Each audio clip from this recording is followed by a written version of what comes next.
Hi, this is me, Marvin. So yesterday I watched My Big Fat Greek Wedding for the first time, and I was severely delayed on that.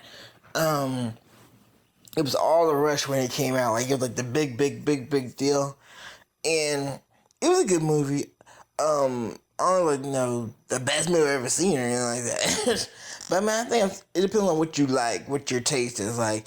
I think it did a good job of like, from what I could tell, I was kind of like talking about Greek life in American society from a person who probably grew up Greek, grew up with a Greek family, and how they know how their family is. And apparently, Greeks are very proud, and also they're very family oriented. According to the movie, and I think one of the cool things, one, it was cool seeing the guy that played Aiden from Sex and the City, because that's all I can see him as now. Ever since Sex, I wanted to use like, dang, like now I'm stuck as Aiden forever.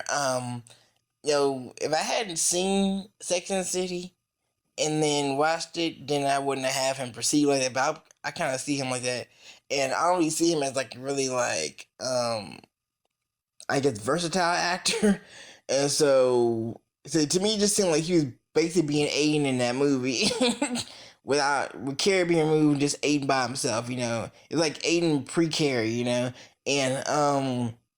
just felt like, but I enjoyed seeing. It was cool seeing John Corbett, and I think he's a handsome guy, and the main actress that played, I like the fact that she wasn't like no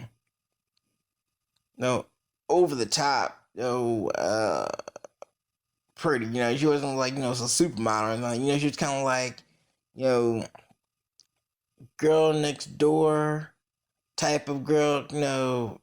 And she kind of makes that point that she isn't like like the other people that she need growing up. She's according to her character, and she's just kind of like she kind of looks like a school teacher, like a version school teacher who's like in their thirties or whatever. And there were some pretty funny points, and I think a lot of times things that you're viewing in other cultures, you can find similarities in your own culture, like how she talked about it's really important for the women, I guess, apparently, to know about their Greek heritage, marry a Greek guy, and have Greek babies. And that's just very kind of old school, traditional, very traditional view of how life should be, at least for women anyway. And apparently, men are just kind of free. It's always kind of been that double standard for men and women. It's like women are supposed to do this, and this, and men are like, can kind of just do whatever, and it's okay if they don't marry for like you know, long periods of time, but women are expected to get married as quickly as possible and start popping out babies, and it's like this very to me it's very old school, and it seems very limited, or limiting a person's life. I think those are great things. You can get married and to have children, and that's good. But I don't think that's like the life for everybody to have. I don't think it's meant for everyone to do it right off the bat, like as soon as they like graduate. um, how about just kind of like doing different stuff and trying different things before you become all settled down. And even when you are settled down, then you have to be like the stereotype of what it is. And I think there's a lot of pressure, I think, on women a lot of times to conform to that little to that image, and there is that pressure a lot of times, and mainly just coming from our family.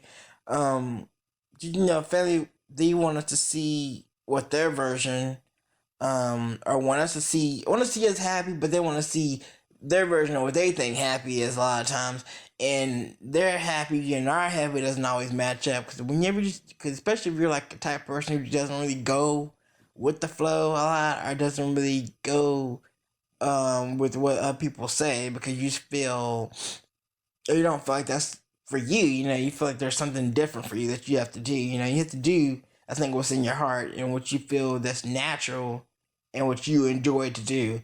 And so you can't do that trying to like be something else. You're eventually gonna end up very unhappy at that point. But family can be a hard thing to fight, and we love them because that's who you come into the world with is your family, and so and different people have different views on family depending on what their family life is like. Either they're very close to them, they're not that close to them, they're somewhere in between. And to me, I feel like my family nothing like this family. They're just like very, very in each other's lives, stuff like that. And I think our family, my personal family, I think it's a variance. It just varies because certain members are in my life, but in a whole, every day my family isn't in my life, and I like that. I don't like that space, and I think it's very important because otherwise, if my family was like that close, maybe if I grew up like that, it'd be different. But since I didn't, um, I think it's kind of like I don't say we're isolated, but we're just, we give each other a good chunk of space. We come into each other's lives when we need it. I think that's what we do. And the biggest thing the only thing that really brings our family together is not a family reunion. It's a family death. That is our family reunion. That's how it kind of works. And that's kind of sad, I know, in some ways, but I think none of us really have big issue with that. And so at least down on my mom's side, my mom's side, which is your side, and on my mom's dad's side, on mom's grandpa's side, my mom's dad's side, no issues with that. But then she has other families like a little bit more like you let's see each other, blah blah blah. But I'm just kind of like I'm very standoffish, and I think my childhood made me like that too because we spent time with our family, mainly my dad, my stepdad's side. We spent time with their family, and stuff. But and I spent some time with my mom's side of the family here and there. But I'm very like these are the only members I want to know. Now now that all these years that I've grew up and stuff. I'm very like, hey, these are the members in my life that the family members that have played like pivotal roles and or semi regular characters in my life, and so these are the members I know and I stick with, and and that's that. And that it would be very different for someone that comes from a culture where everyone's family is in your family, it's in your face, or you see them on a semi or even regular basis like that. And since I was in my immediate family, since I was really the only child that's, I guess, quote unquote normal, we're really a small family too, It just really now, it's really just me, my mom, and my sister, and my brothers with my stepdad. And so, we don't have like a whole bunch of members, immediate members or whatever. So, and I'm the only one that could possibly, will probably have a child at this point. And so, family life very different from that. And I kind of come from a smallish type family, immediate family. And then I have a best friend, and then her family's a little bit bigger. And there's like, it's more of a larger family feel, and there's just a different feel when I go to her house versus I would go to my house. I still love both of them, but just, it's a different feel. And I could kind of relate to that in the movie because the guy that she marries, his family's like a lot smaller. He's the only child, and his parents are very quiet and very reserved and calm. And then her on the opposite side, her family is very much like in your face and let's have a good time and drink and eat and let's invite this person and this person, this person, this person, this person, this person, and you have this many cousins and they're just all coming over and it's very much like just live life and blah blah blah, and it's a different atmosphere. And when you're bringing two people together who have come from two different worlds like that, it can be a culture shock for both of them. To kind of see like there's family life that doesn't reflect what they grew up with, and it's big difference, and you could tell in the movie how it works. And so this is what I kind of wanted to record. I'm glad I saw A Big Fat Greek Wedding.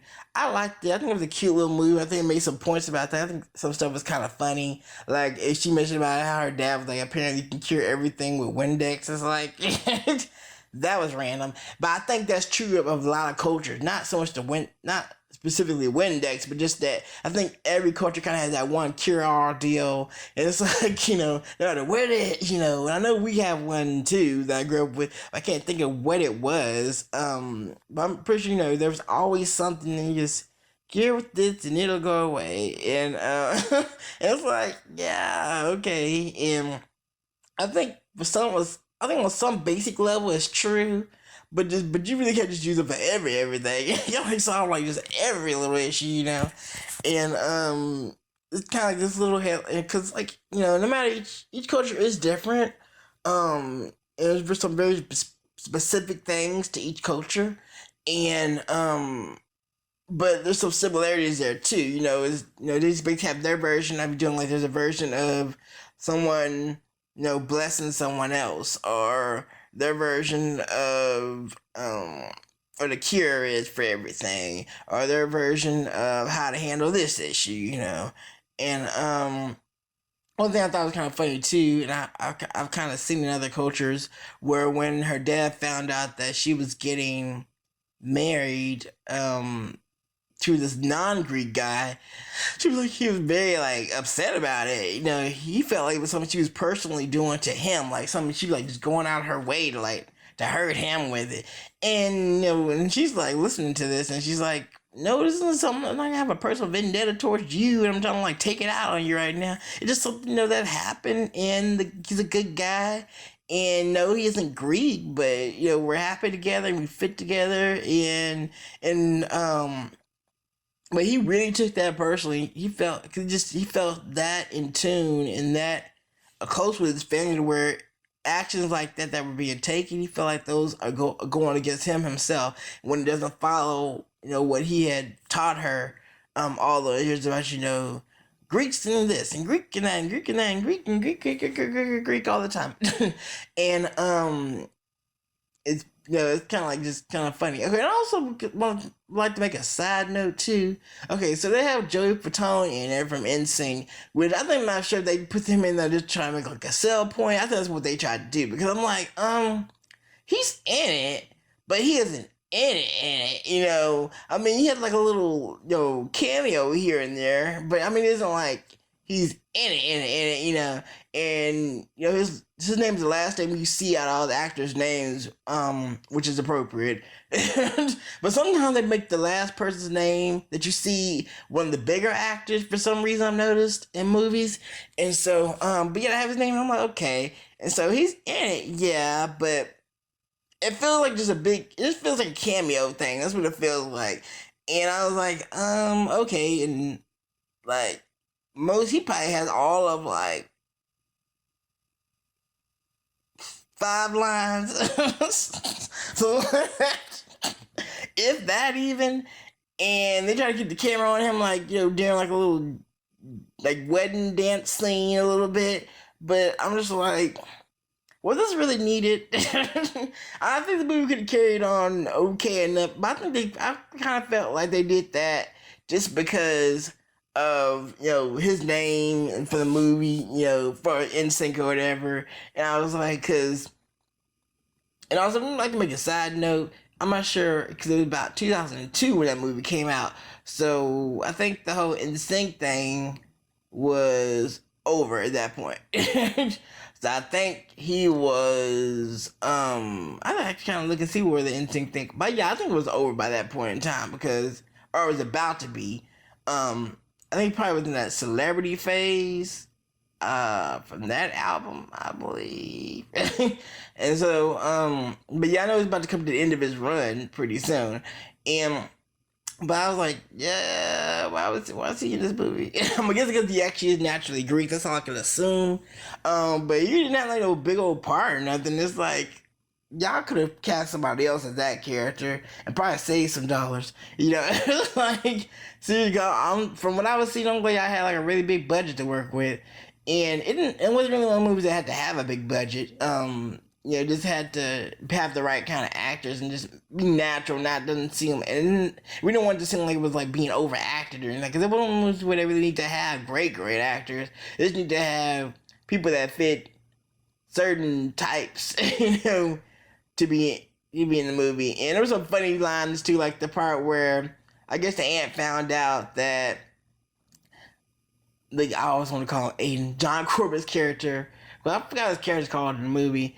Doesn't eat meat, and she's like, he's like, I'll make you a meal. She's like, no. And like, they're like the work. I guess the woman's like, our fiance's like, no, we're good. No, don't worry about me. Well, he's he's a vegetarian, and she's like, he doesn't eat meat. He's like, no, eat meat. Like, that was like just really foreign to her, and she just kept repeating. She just kept repeating. It was kind of funny because she was like just so serious about it.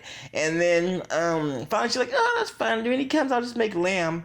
And I'm like, that's too much. Check, lamb is a meat. That was funny. It was hilarious. And just little moments like that, it just make you think of just like how families view things, especially when you have old family and new family, and not so much old family as in old, but just like as in like generational wise. It's like you have like, aunts and uncles, they come from a different generation, and then you have you who, you're growing up in the modern generation, and how we view things versus how they old view things, and how it doesn't really quite match up, and how there's some things you understand that they don't understand and vice versa. And so I just thought it was a very interesting movie, and I think if it were to come on again and I, had something I was watching, I might actually would sit down and watch it again. And it probably could bear repeat watching. I could probably catch things I didn't catch last time, because when I watched it this time, the person that had watched it had already seen it, and they were trying to point out a thing or two, and I was talking to some of it, a little bit of it. I had to make a point about stuff, but I felt that I felt I probably could have like caught a few more things. Probably one of the movies where you didn't notice this thing or that thing at first, and then you'll start noticing like, oh, I noticed this, I noticed that. There's probably somebody out there who just My Big Fat Greek Wedding is probably like their favorite movie. And they probably watch it like every week, watch it all the time, and probably memorized and junk, and so and that can be said for probably a lot of different movies. Like, people just have their favorite movie, they just watching it. Like for me, it was Karina. I seen that movie so many times and memorized it. Could act out the scenes, by myself. It's like just movies, you just connect with them, and they become like you take on life of the movie at some point. And it's kind of funny how that works. Breakfast at Tiffany's is also another movie. Like I watched it so many times, and I just know it's familiar and it's fun, and that's another movie for me. So this is me, Marvin. I've talked enough.